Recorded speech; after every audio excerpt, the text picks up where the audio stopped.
Assalamualaikum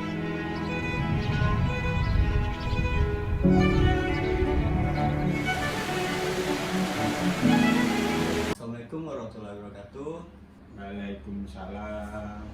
Ya, baik, pada kali ini saya sedang melaksanakan tugas dari WI kami, yaitu Ibu Dr. Elsa Fitriasari MSI, yang dimana kami dari kelompok keempat tim 2 yang beranggotakan 3 orang.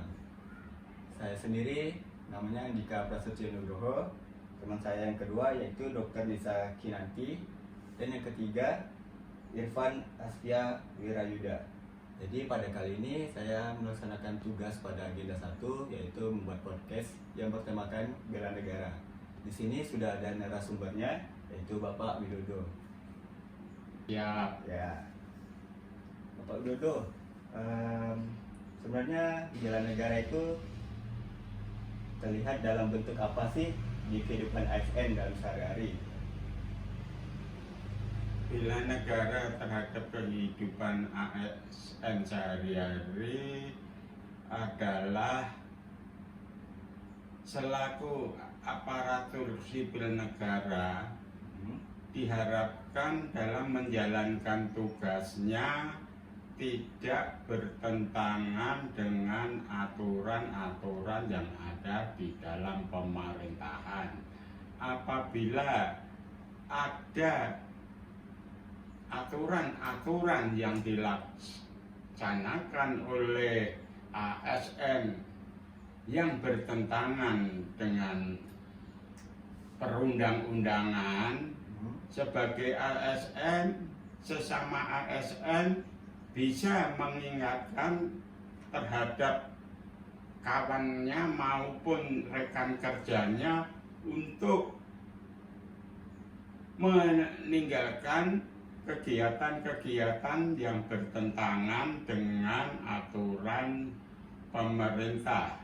Jadi sesama aparatur sipil negara bisa memberikan kesadaran guna kesatuan, persatuan, dan persahabatan persaudaraan dalam menjalankan tugasnya di dalam pemerintahan tersebut, agar pemerintahan tersebut bisa aman, lancar, tentram, damai, dan bahagia.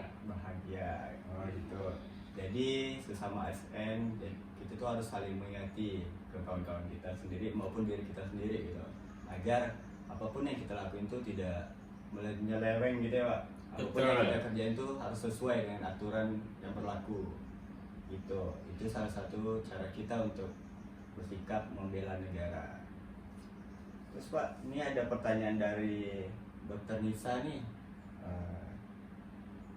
Jadi Dr. Nisa tuh mau nanyain, di era sekarang nih yang apa-apa serba digital. Kalau digital kan itu tuh kayak lebih efektif, lebih efisien, terus lebih cepat juga dalam bekerja tuh. Itu tuh sesuai nggak sih dengan makna bela negara yang sekarang, bahkan ataupun justru makin penting bela negara gitu di era digital ini? Di era digital ini sebetulnya digital ini digunakan sebagai alat untuk mempercepat, untuk memperlancar, seperti untuk pengiriman data antar jarak yang tidak bisa kita tempuh dengan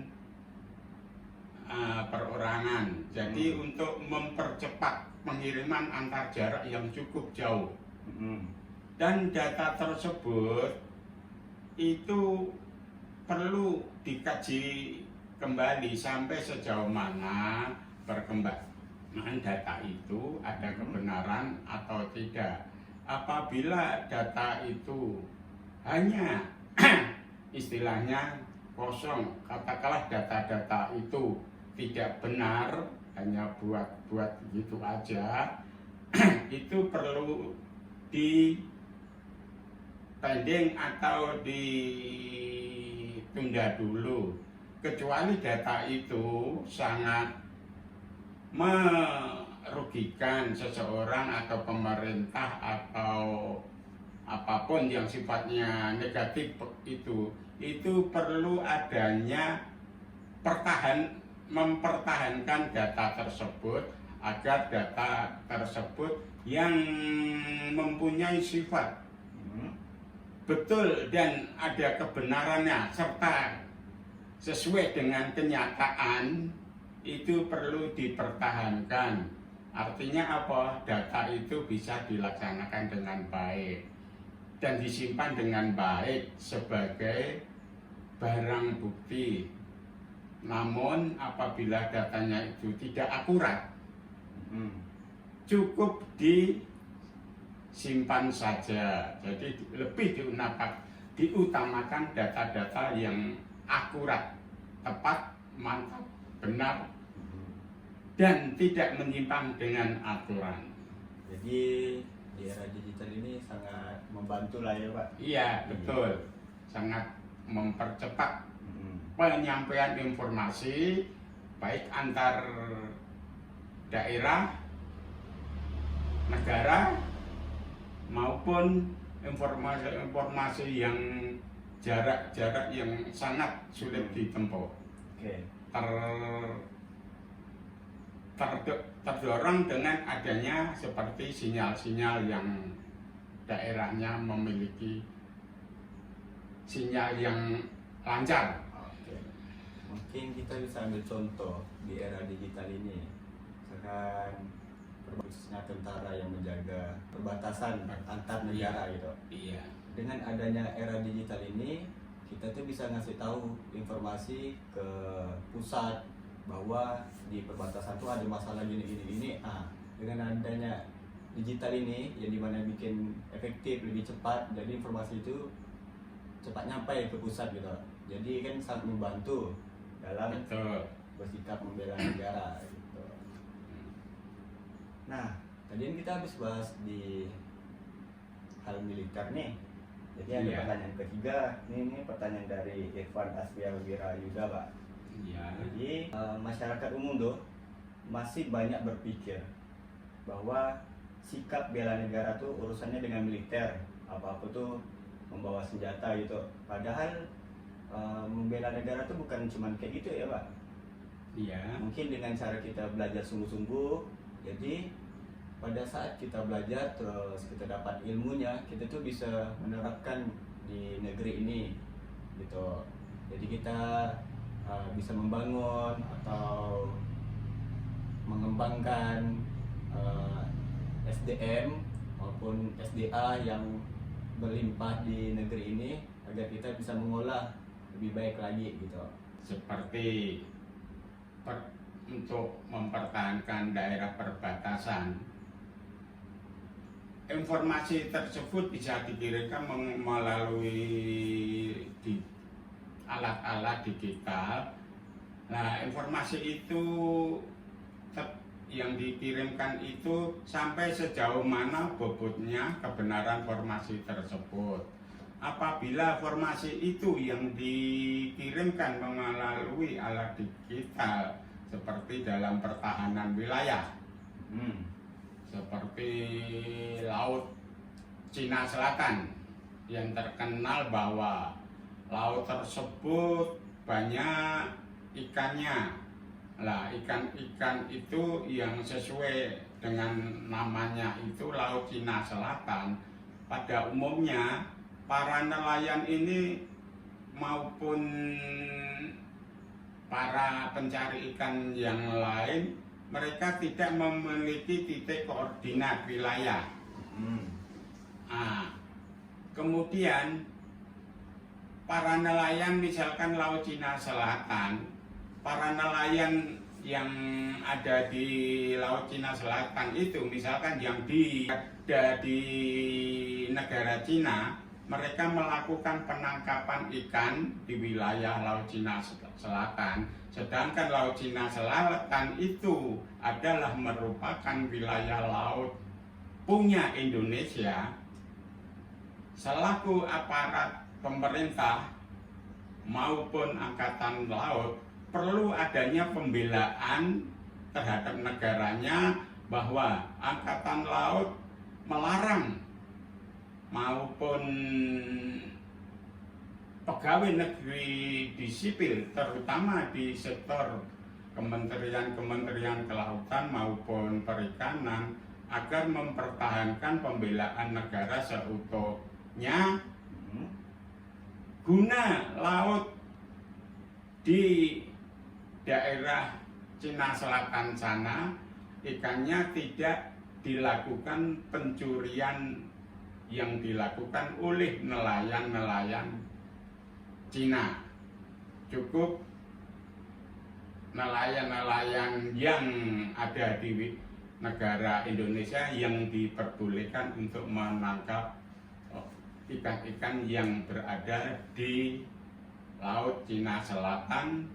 Perlu adanya pertahanan oleh Angkatan Laut maupun daerah-daerah perikanan yang berkaitan dengan kelautan dan kelautan, terutama di sektor kementerian maupun bawah-bawahannya. Jadi guys, kita bisa mensinkronisasikan.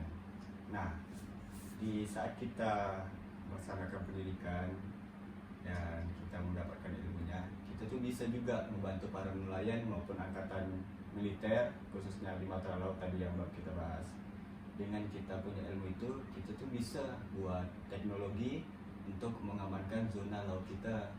Jadi negara-negara lain tuh kan bakalan kayak segan terhadap negara kita, bahwa negara kita ini punya teknologi yang canggih loh, karena anak bangsanya udah bisa buat alat-alat canggih. Jadi negara lain itu segan untuk masuk ke zona maritim kita. Itu ya Pak, dalam bela negara. Jadi bela negara itu bukan sekedar kita ngangkat senjata. Jadi di dalam pendidikan, di sektor lain pun juga bisa kita melaksanakan sikap bela negara tersebut. Oke. Nah, jadi saya terus Ibu Nisa maupun Bang Irfan tuh udah ngasih pertanyaan ke narasumber kita ini. Mungkin ini ada pertanyaan penutup ya. Jadi mungkin Bapak Widodo tuh bisa ngasih pesan ke kami para CPNS untuk kita bisa menerapkan sikap bela negara tuh bukan cuma slogan doang gitu, tapi benar-benar menjadi karakter bagi kami yang akan menjadi pegawai negeri sipil untuk kedepannya. Apa sih pesan dari Bapak Widodo buat kami ini untuk para CPNS? Saran-saran yang perlu kami sampaikan terhadap calon pegawai negeri sipil ini, terutama pegawai-pegawai yang masih muda-muda, diharapkan bahwa dalam menjalankan tugas kenegaraan diharapkan dikerjakan dengan sebaik-baiknya, sejujur-jujurnya, dan didasari dengan aturan-aturan yang ada agar tidak menimbulkan permasalahan, kekeliruan maupun yang bertentangan dengan aturan-aturan yang ada. Kemudian para calon pegawai negeri sipil ini CPNS harap mengerjakan kegiatan dengan jujur, aman, tentram, dan di kemudian hari tidak menimbulkan permasalahan-permasalahan yang dikerjakan oleh para pegawai negeri sipil.